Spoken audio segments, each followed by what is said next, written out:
Realized at this point that it's very secret, that it was kept secret, because I asked him, what are you going to do with this piece of information? And he said, we always airbrush these out before we sell them to the public.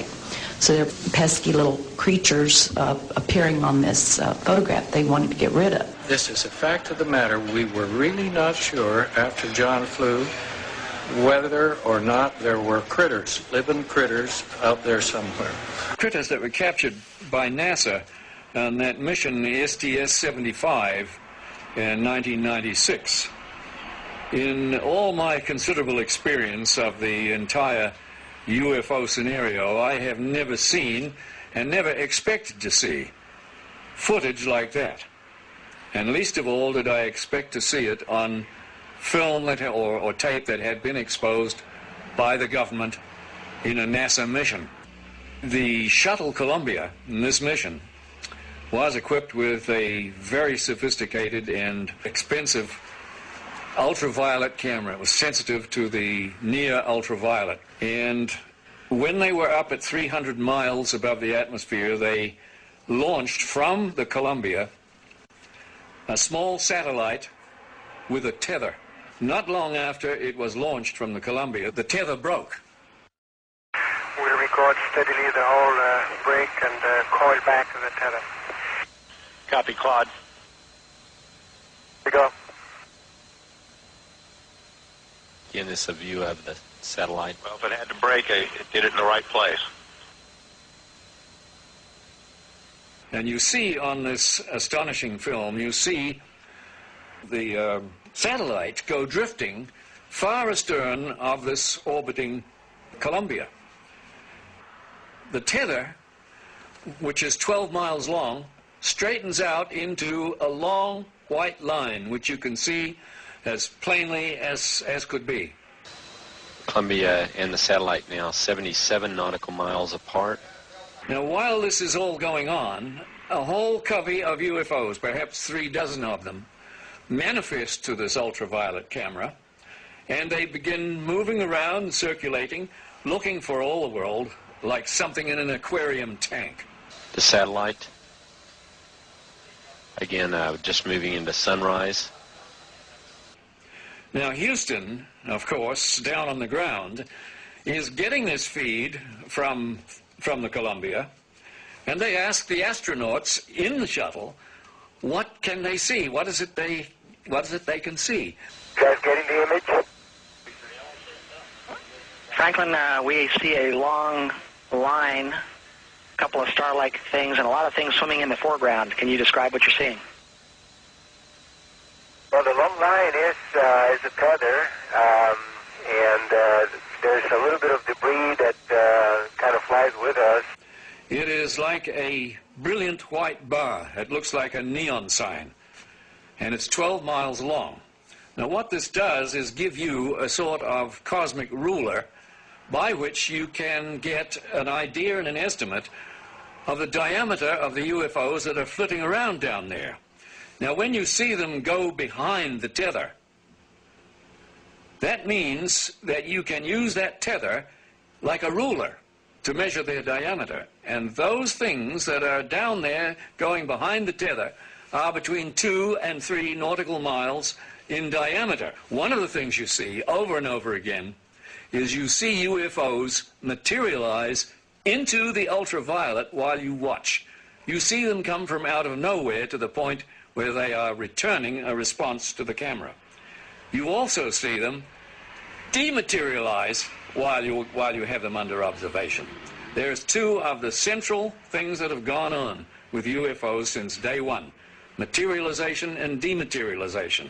It's going on in this film, 300 miles above the Earth, photographed by your government with your astronauts superintending the whole thing.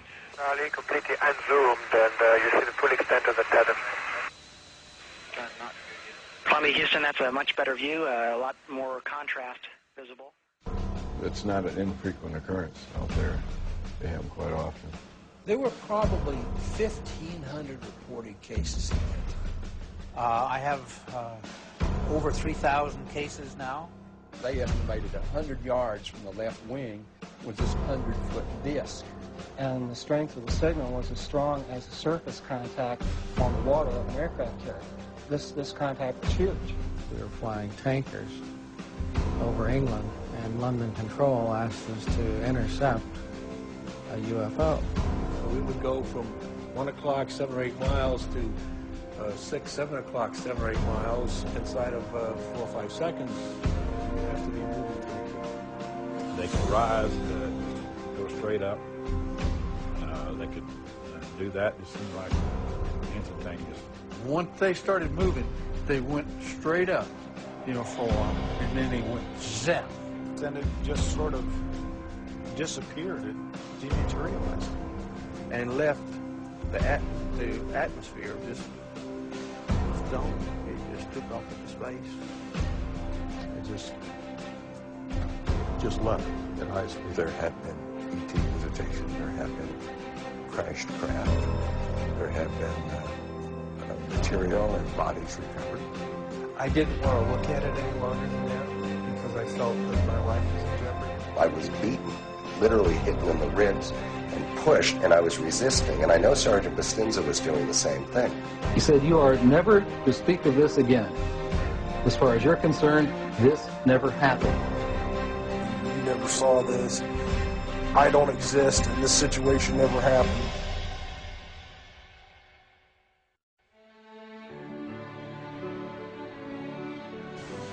We are here today to disclose the truth about a subject that has been ridiculed and questioned, denied for at least 50 years. The reason we are coming forward now is that we are asking for the U.S. Congress and for President Bush to move towards an official inquiry and disclosure on this subject. Morning, ladies and gentlemen.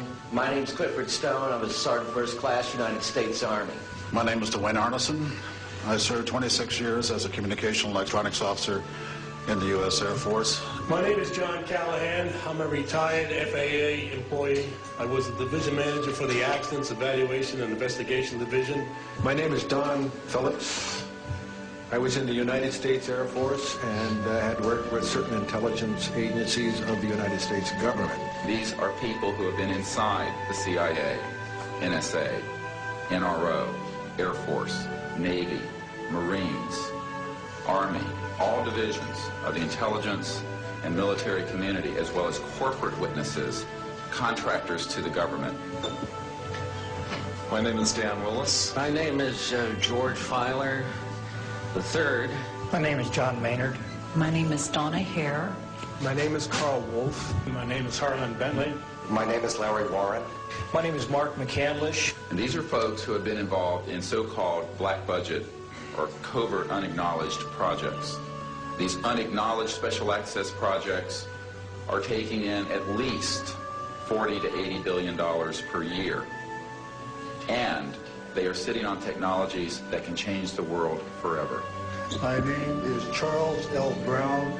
My name is Michael Smith. My name is Robert Solis. My name is Carol Rosen. I have had grown men weep who are in the Pentagon, who are members of Congress, and who have said to me, what are we going to do? And I'm prepared to tell the story in front of Congress, and it is the truth.